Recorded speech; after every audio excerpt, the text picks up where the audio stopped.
कारण जे रोज आम्ही सोनपेठला पाथरीला आम्ही प्रवास करतो ती धूळ आमच्या डोळ्यामध्ये उडते।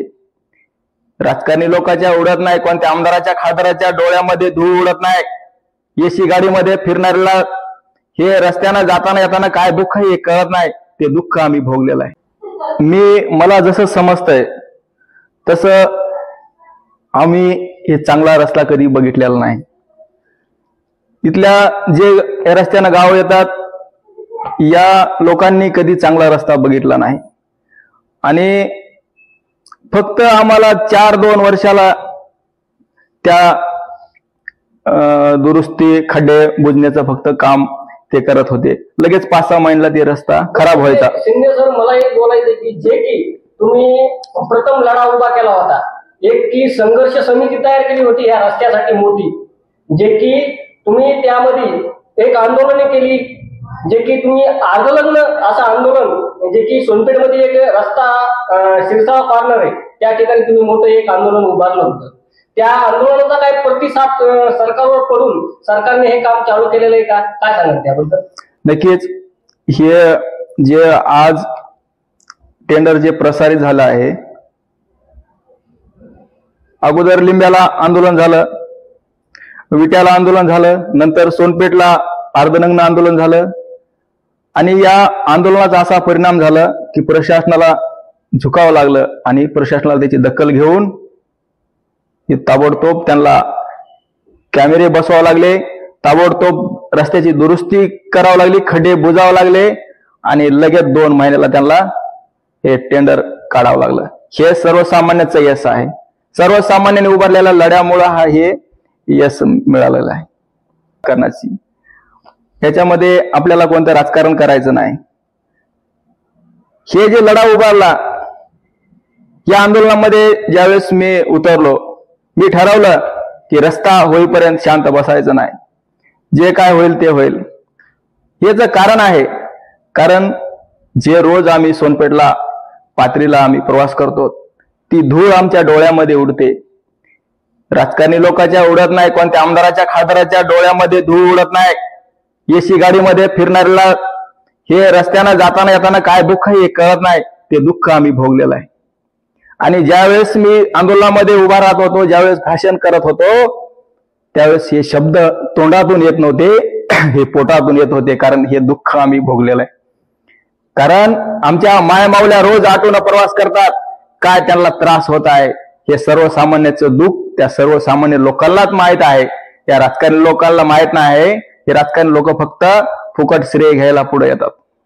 ते आता 5 वर्ष झालं ते आमदार आहेत,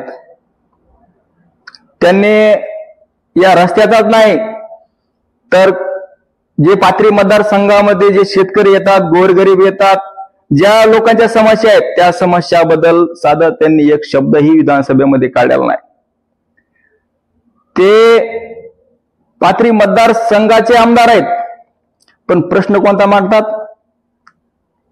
परभणी महानगरपालिकेचा प्रश्न विधानसभेमध्ये मांडतात। आमदार कोणामुळे झालेत?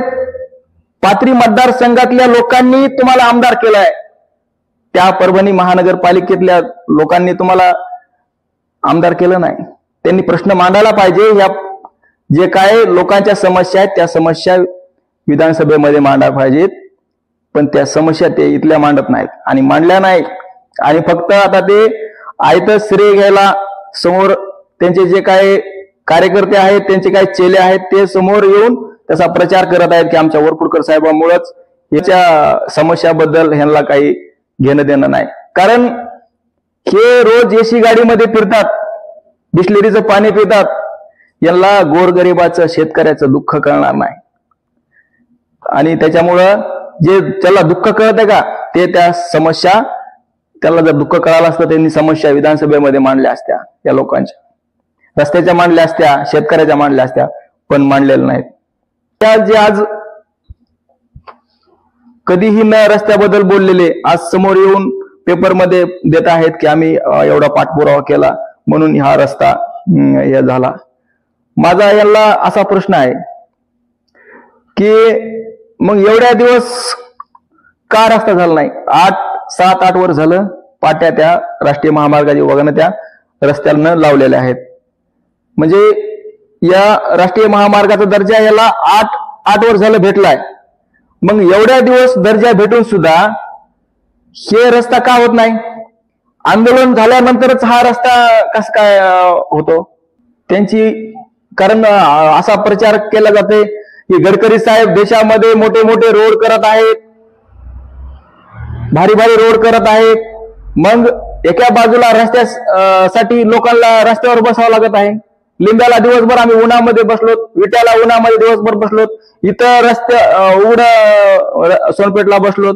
मग हे कुठेतरी बेइज्जत हे होऊ लागले ना.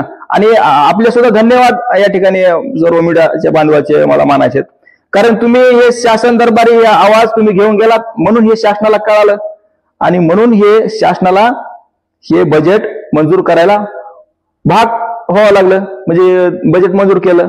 शिंदे साहेब पण हे किती निष्क्रिय आहेत हे इथल्या पाथरी मतदारसंघाच्या लोकांनी 10 वर्षानं बघितलं आहे. किती निष्क्रिय लोक आहेत हे. कारण निवडून आल्यानंतर याच्या अगोदर जे आमदार होते ते आमदार ही 5 वर्ष कधी लोकांच्या समस्या त्यांनी जाणून घेतल्या नाही किंवा विधानसभेमध्ये त्यांनी मांडल्या नाही. त्यानंतर वरपुडकर साहेब निवडून आले, त्यानंतर त्यांनी 5 वर्ष कधी लोकांच्या समस्या मांडल्या नाही किंवा लोकांच्या समस्या जाणून घेतल्या नाही. शेतकऱ्यावर ज्यावेळेस दुष्काळाचं संकट असतंय त्यावेळेस त्यांनी कधी अधिकाऱ्याला सांगितलं नाही की शेतकऱ्याला जाऊन पंचनामा करा शेतामध्ये. ह्यांना शेतकऱ्याच्या गोरगरिबाची काहीच घेणं देणं नाही, कारण त्यांना फक्त राजकारण करायचं आहे. त्यांना काय करतात ते, निवडणूक आल्या की लोकांना दारू देतात, मटण देतात, त्यांचे काय दलाल असतात त्यांच्याकडे पैसा देतात, लोक